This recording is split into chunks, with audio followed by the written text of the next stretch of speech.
First it was Lord of the Rings, then Reign of Fire, and finally Eragon from 2006. Dragons were in vogue by the late 2000s, and the direct-to-DVD market at the time reflects this. Seemingly, this would have been a short-lived fad. However, the financial crisis and an increase in interest in serialized storytelling gave rise to super TV shows such as HBO's Game of Thrones, which ushered in a new, more mature era of fantasy filmmaking. Cue another decade of fucking dragons and predictably pissed off audiences. They're bland, they're blurry, they're barely here. Here come the fucking dragons! In an ancient land, before time or sundials, it was time for a hero. Returning from China, Marco Polo is given a stone by the Chinese emperor after successfully establishing trade relationships with the country.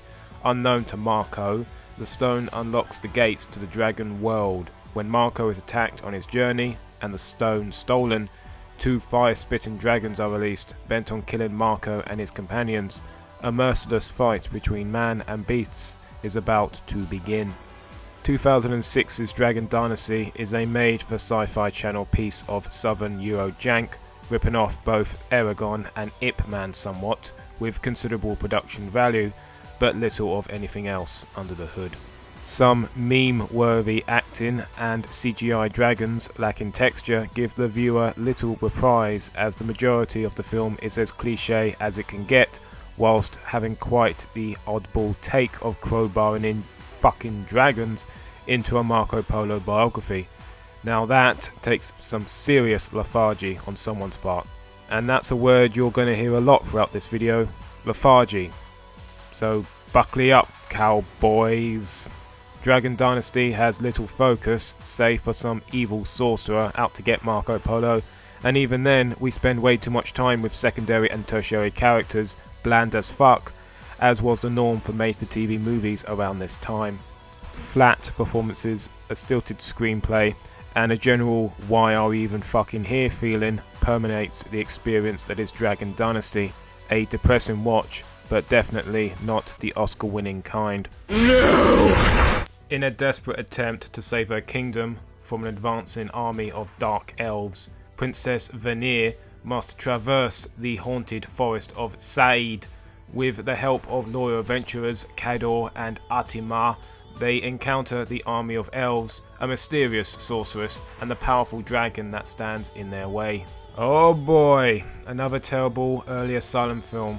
This time ripping off Eragon of the same year. The overwhelming majority of this most desperate of cash grabs features nothing more than a cast of greenhorns, not that I could do better mind you, standing in a field, acting like high school students to one another instead of a band of warriors on a quest to save the people from the bad dragons.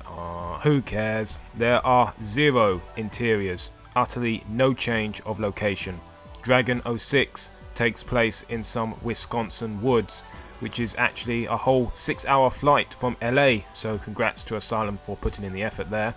Which is something I can't say about the same establishing shots of mountains and other breathtaking stock footage, providing the thinnest of staples for what is really a series of annoying characters tangenting on about nay fuck all. This is really as bad as it sounds. 5 minutes of crap CG dragon action and one cool fight sequence in the rain, but otherwise we are done here. I wish, because I also just have to talk about the awful colour grading. An obnoxious blue hue infects certain scenes as if the film itself has garnered an infection. It was really off-putting and made me want to turn away from the screen even more and focus on my PlayStation Classic, which is a damn sight better value for money than any monetary exchange you commit on this utterly feckless trash water. How can I possibly rise up and conquer evil without a montage? Orphaned as a baby, Kendrick has been raised by his elder brother Darius. Now grown into a great warrior, Darius is determined to protect his brother from all harm. When stories spread that fierce dragons are once again ravaging the land, Darius decides to travel with Kendrick to the castle of Olcard, where dragon hunters are trained, but the pair must overcome a number of enemies along the way. Dragon Hunter has a slightly better than average story and cast for the kind of film and production that it is. However, it is still nothing dazzling and does very little to mask its impoverished budget. From the cramped camera compositions, masking a serious lack of background action, or any action to be honest, to the cheap costumes, which furthermore are exposed by flat cinematography. Just a bunch of tired fantasy crap. Tired by 2009 even. The film exhausted itself by the 70-minute mark and had to push down hard on its Karate Kid angles with a limp montage sequence. And though we get some shirtless twinks now and again, as well as some bears, it's little reward for sitting through this most mediocre of fantasy films. Moving on. I'm only a humble blacksmith with a California accent. When an ancient warlord summons a mythological beast, a young hero must complete a series of quests to awaken the dragon that will defeat the monster. Another joint from Asylum regular and now regular on this show, Mark Atkins. Dragon Quest is not as good as the other Dragon movie that he did, Dragon Crusaders. In fact, it's quite a lot of not as good as that surprisingly entertaining effort. Let's start with our unlikable protagonist, who potatoes it up by looking gormlessly at the sky for most of the running time. Terrible cutaways. I mean, they are just terrible. Titillation is here that I appreciated, and probably I alone. However, I must admit, this kind of sexualization is a bit late to the party. I mean, in 1989, this would have been the norm, but even by 2009, this would have felt forced and awkward, further alienating us from Protein Quest here. There's not much else to say. Evil Lord must die, lol. And there's a craggy old mentor fuck who teaches Potato how to be a real boy and save the day. Dragon Quest is not particularly intriguing, or unique, or worth your time. It's very bland. Next. The CGI build will be apocalyptic! A catastrophic volcanic eruption releases ancient dragon-like creatures on the surrounding areas. Scientists believe this could start a chain reaction of volcanic eruptions giving way to a global dragon apocalypse. It's not the Asylum, but it's sure as hell some sci-fi channel shit. Dragon 2013, or Dracano, or Dragon Apocalypse, has some coy self-awareness and as well as some cute father and daughter chemistry. But apart from that, it's a meandering frugal fest with a screenplay that falls far from having enough charm to make the padding less noticeable, or the archetypal fringe science man versus the military plot any worth of a damn. A non-mockbuster Asylum production not made by Asylum. Go figure. The dragons are flying upside down! As World War II rages on, the Allies are about to push the Nazis out of North Africa. That's when the Nazis turn up the heat, unleashing their secret weapon, dragons. Yes, Mark Atkins again, breaking out on his own this time with what is easily the best film here by far. By far. 2014's P-51 Dragon Fighter features likeable characters, entertaining action sequences, and kitsch premise played straight. The performances are alright, the dragons are cheap of course, however the design of the Iron Cross painted onto the dragon's wings is emblematic of this film's charm.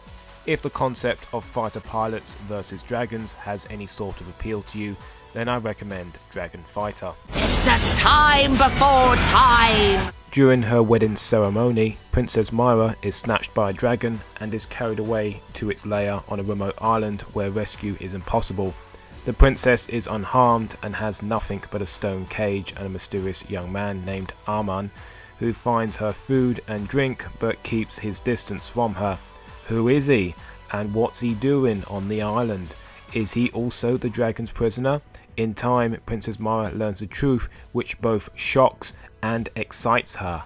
I Am Dragon is some Russian art house romance fantasy stuff from 2015. Whilst some CGI looks a bit janky, the rest of the film is carried on quite comfortably by lush art direction and a decent score. The story is kind of Castaway meets Beauty and the Beast, all with the framing of a Russian folktale. I Am Dragon has a unique look, and a director's vision is definitely evident. There are some phonetic issues with the English dub. However, there's the original Russian soundtrack as a DVD option, so no big deal. The only thing really wrong with I Am Dragon is the predictability in its storytelling. It's exactly how any other Disney fairy tale would play out, a little more grim than usual, but the story does have its moments and the overall style is very impressive. For one curious watch, I'd say it's worth it. Do you believe? I believe in the miracle of merchandising. The king has sent his best knights to defeat their dragon besieging his castle. Along their epic adventure, they encounter malicious sirens, warrior women on a mission of revenge, and an unstoppable army of the undead. Knights of the Damned on paper sounds like your better than average low budget fantasy fare. However, for me, I found it to be utterly forgettable, story-wise, that is. The camera work, however, I thought was good and had some dynamic shots. Not the most smoothly edited, mind you, or even the best lit, but I found that most scenes were covered in interesting ways, and it's them I remember more over the story, which is cliched fare, dampened down even more by overall toneless acting. There was a piss-up montage in a pub that I found to be the exception, however, but that was more due to the well-implemented speed ramping than anything else. Wide-angle lenses in close-up is a very sexy look, and I indeed fuck with it. I don't know, there was just more effort into the look of this film than the rest of these Dragamon pictures. For me, that counts for something. However, this is faint praise, which is all this film really deserves. It still has a story told with zero conviction, with stock characters that are acted poorly. It looks modern-ish, but everything else is for the flying lizards. The CG machine is broken again! When the tunnels beneath Dragon Mountain collapse after an attack by a man-eating dragon, a group of dwarf miners are trapped in the claustrophobic catacombs. Now they must work together to fight starvation, death, and a mysterious creature that is hunting them one by one. Dragon Mountain is a one-location film that is way too underlit for comfort and is way more about dwarfs than anything else. Production design is top-notch with detailed costume design and effective practical makeup. The acting I found to be quite good. The cast seemed to get the steampunk vibe going on and perform with appropriate tone for the most part. If you are looking for a story told through stories off screen, then Dragon Mountain has you covered. The majority of the dialogue revolves around the dwarf miners discussing themselves, their lives that they have back home, and other shit. To be honest, I really wasn't all that invested in the characters, and so the whole thing got really boring, really fast. There is nothing else to this film apart from a few moments of suspense to break apart the monotony of these verbalized bios. It's a unique approach which I appreciate in of itself, considering the genre and the obviously low budget, but I just didn't gel with it that much. Dragon Mountain was tedious for me, but praise where praise is due. It's definitely distinctive, which is something we need more of in the direct-to-DVD market, and for some, I can definitely see it being a good watch, so I recommend it. Kinda. I think.